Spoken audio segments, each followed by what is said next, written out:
हमें क्वेश्चन दिया गया है कि एक्सपोनेंट ऑफ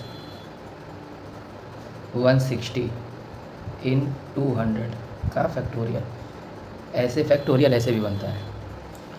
तो सबसे पहले हम लोग 160 का जो है वो प्राइम फैक्टराइजेशन करेंगे। 2 8 16, 2 चौको 8, ये 20 बार में कटेगा, ये 10 बार में, ये 5 बार में, फिर ये 5 एक बार में। तो हम देख रहे हैं कि ये जो 160 आया है इसमें 2 1 2 3 4 5 बार आया है, और ये जो 5 है वो केवल एक बार आया है। अब इसमें 2 प्राइम नंबर हैं, तो 2 प्राइम नंबर हैं तो पहले प्राइम नंबर का अलग निकालेंगे लीजेंडर थ्योरम का प्रयोग करके, और दूसरे प्राइम नंबर का अलग निकालेंगे लीजेंडर थ्योरम का प्रयोग करके। तो लीजेंडर थ्योरम का मैं प्रयोग कर रहा हूँ। सबसे पहले यहाँ पे देखेंगे फैक्टोरियल में जो भी संख्या दी जाती है हम लोग उसको लिखते हैं, और यहाँ पे जिस प्राइम नंबर का निकाल रहे हैं, पहले जैसे 2 का मैं निकाल रहा हूँ तो यहाँ 2 की पावर 1 का greatest integer function plus 200 upon में पावर में 1 बढ़ा देंगे, यानी 2 की पावर 2 का ग्रेटेस्ट इंटीजर फंक्शन प्लस 200 बटा 2 की पावर 3 का ग्रेटेस्ट इंटीजर फंक्शन, ऐसे ही 2 की पावर 4 का ग्रेटेस्ट इंटीजर फंक्शन, ऐसे ही तब तक करते रहेंगे जब तक नीचे वाली संख्या बड़ी ना हो जाए। नीचे वाली संख्या जब 200 से बड़ी हो जाएगी हम लोग तब रुक जाएंगे। 2 की पावर 6 का ग्रेटेस्ट इंटीजर फंक्शन, ऐसे ही लिखते रहेंगे, प्लस 200 बटा 2 की पावर 7 का ग्रेटेस्ट इंटीजर फंक्शन। अब हम लोग जान रहे हैं कि जैसे ही मैं 2 की पावर 8 करता हूँ, 2 की पावर 8 होते ही यह 256 बन जाएगा, जो कि 200 से बड़ा हो जाएगा ये वैल्यू, इसलिए अब इसके आगे नहीं लिखेंगे।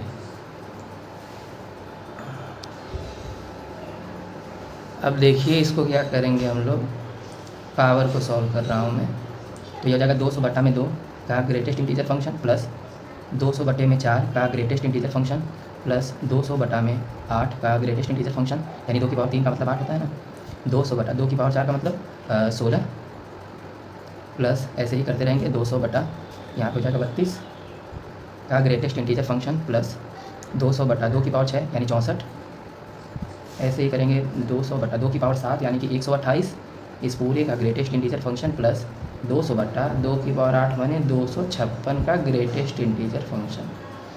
मैंने यहीं तक इसलिए लिखा क्योंकि ये पावर में 8 लिखने पर 256 हो जाएगा, ऊपर वाली संख्या से जब बड़ा हो जाता है तो इसके आगे छोड़ देते हैं, यहीं तक करते हैं।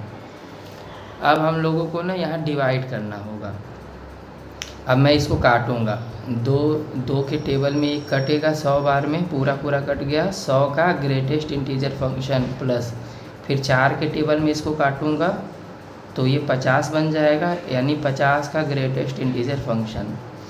फिर ऐसे ही 8 के टेबल से मैं जब इसको काटूंगा तो ये 25 बार में कटेगा, यानी 25 का ग्रेटेस्ट इंटीजर फंक्शन प्लस जब मैं इसको 16 से काटूंगा तो ये 12.5 इतना आएगा, प्लस फिर जब मैं 32 को इसको काटूंगा डिवाइड करूंगा, मतलब 200 को बीच में रखकर मैं 32 का टेबल पढ़ूंगा तो इसको डिवाइड करते हुए 6.2 बार जाएगा। देखिए दशमलव के बाद हम नहीं पूरा करेंगे, बस डेसिमल आ जाए बस वहीं तक छोड़ देंगे डिवाइड।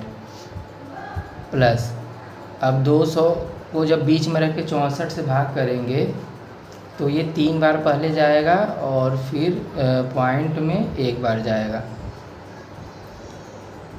ऐसे ही जब हम लोग 200 को बीच में रखकर 128 से डिवाइड करेंगे तो पहले 1 बार जाएगा, फिर पॉइंट लगा के 5 बार जाएगा, और यहाँ पर 256 का जब टेबल पढ़ेंगे तो पहले ही 0 बार जाएगा और पॉइंट में कुछ आएगा तो उससे मतलब नहीं है, बस यहाँ पता चल गया कि 0 है। अब उसके बाद देखते हैं कि 100 का ग्रेटेस्ट इंटीजर फंक्शन 100 होता है, प्लस 50 का ग्रेटेस्ट इंटीजर 50 होता है, प्लस 25, मतलब इसमें डेसिमल नहीं लगा है तो यही ग्रेटेस्ट इंटीजर फंक्शन हो जाएगा। अब जैसे कि देखिए इसमें डेसिमल लगा है तो डेसिमल के बाद वाले को छोड़ देते हैं, ये आगे वाली जो गिनती है 12 वही इसका आंसर होता है।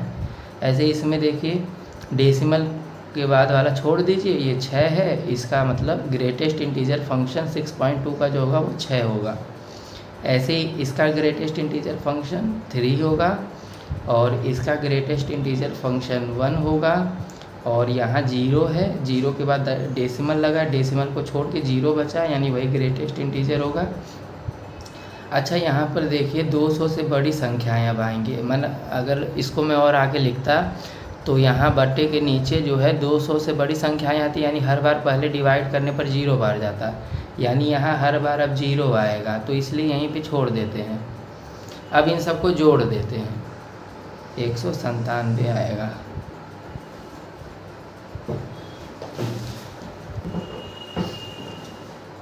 ये अभी हमने ये 2 के लिए निकाला। देखिए जैसे ये 160 का जब फैक्टर हमने किया था तो इसमें 2 आया था, तो 2 के लिए हमने यहाँ पे निकाल लिया, 197 आया। तो यहाँ मैं लिख दे रहा हूँ कि exponent of 2 in factorial of 200 is equal to 197। अब यही सेम काम हम लोग इस 5 के लिए करेंगे, 5 के लिए। तो वही फिर से मैं करूँगा। तो 200 फैक्टोरियल में दिया था और हमने 5 के लिए निकालना है, तो 200 बटा में 5 का ग्रेटेस्ट इंटीजर फंक्शन प्लस 200 बटा में 5 की पावर 2 का ग्रेटेस्ट इंटीजर फंक्शन प्लस 200 बटा 5 की पावर 3 का ग्रेटेस्ट इंटीजर फंक्शन प्लस 200 बटा 5 की पावर 4 का ग्रेटेस्ट इंटीजर फंक्शन। देखिए 5 की पावर जो 4 होती है वो 625 होती है, जो कि 200 से बड़ी है। मुझे इतना पता चल गया कि यहाँ से बड़ा होगा, तो अब मैं इसके आगे नहीं लिखूँगा। तो अब इसका जब मैं डिवाइड करूँगा, 200 को बीच में रख के 5 से डिवाइड करूँगा तो ये 40 बार में कट जाएगा, और इसका ग्रेटेस्ट इंटीजर फंक्शन प्लस ये 5 का पावर 2 यानी 25। जब मैं 25 को इससे काटूँगा तो ये 8 बार में कटेगा, और जब ये 5 की पावर 3 मैंने 125, यानी 200 को बीच में रख के 125 से जब मैं डिवाइड करूँगा तो ये पहले 1 बार में जाएगा, फिर पॉइंट लगा के 6 बार में जाएगा। ऐसे ये तो 625 बन जाएगा, तो पहली ही बार भाग 0 बार में जाएगा और पॉइंट लगा के कुछ न कुछ आएगा, तो उससे मतलब नहीं है। अब 40 में कोई डेसिमल नहीं लगा है तो इसका ग्रेटेस्ट इंटीजर फंक्शन यही हो जाएगा। 8 में भी डेसिमल नहीं लगा है तो इसका ग्रेटेस्ट इंटीजर फंक्शन यही हो जाएगा। इसमें डेसिमल लगा हुआ है तो डेसिमल के बाद वाला छोड़ देते हैं, 1 ही इसका ग्रेटेस्ट इंटीजर फंक्शन होगा, और यहाँ पे 0 ग्रेटेस्ट इंटीजर फंक्शन, और इधर जितने भी टर्म मिलेंगे उन सब का ग्रेटेस्ट इंटीजर फंक्शन 0 ही आएगा, इसलिए उसको लिखने की ज़रूरत नहीं है। अब इसको जोड़ते हैं तो 8 1 9 और ये 40 यानी 49। तो यहाँ से हमें ये पता चला कि exponent of 5 in factorial of 200 ये कितना आया है, 49 आया है। तो हमें 160 का निकालना था ना। अब 160 में 2 लोग थे तो दोनों का अलग अलग किया गया। अब ये चेक करना है कि दोनों को मिलाकर 160 कब बनेगा। तो मैं फिर से अगले पेज पर बता रहा हूँ उसको। यहाँ पर देखिए 160 को हमने लिखा था 2 की पावर 5 और 5 की पावर 1 लिखा था। एक्सपोनेंट ऑफ 2 इन 200 फैक्टोरियल हमें कितना मिला था, 197 मिला था। और एक्सपोनेंट ऑफ 5 इन 200 का फैक्टोरियल ये हमें मिला था 49 मिला था। अब यहाँ से देखिए, यहाँ अब ये 2 का है ना, तो ये 2 का जो है 197 है। इसको डिवाइड करेंगे, यहाँ 2 के ऊपर क्या है 5 है, तो 5 से डिवाइड करेंगे तो 5 के टेबल में 3 बार जाएगा, फिर 5 के टेबल में 9 बार जाएगा। अब यहाँ देखिए 2 रिमाइंडर बच गया ना, यानी अब डेसिमल में जाएगा, हमें डेसिमल में लेकर नहीं जाना है, जब तक भाग जाएगी तब तक ले जाना है। यानी कि यहाँ के 2 के लिए मिला 39। अब ऐसे ही 5, देखिए 5 की पावर में 1 है ना, तो 1 बाहर रहेगा, और 5 के लिए ये आया था 49, तो ये तो पहले 4 बार में भाग जाएगी, फिर 9 बार में जाएगी, यानी ये पूरा पूरा भाग गया 49 बार। तो अब इन दोनों में से जो छोटा नंबर होगा वही आंसर होगा। तो ऐसे लिखते हैं मिनिमम ऑफ 39, 49। तो 39 और 49 में मिनिमम है 39, तो यही हमारा आंसर होगा, यानी कि exponent of 160 in 200 factorial is equal to 39, ये हमारा आंसर होगा। और ये जो भी हमने किया है इसमें लीजेंडर थ्योरम का, लीजेंडर फार्मूला इसको बोलते हैं, इसके यूज़ करके हमने निकाला है।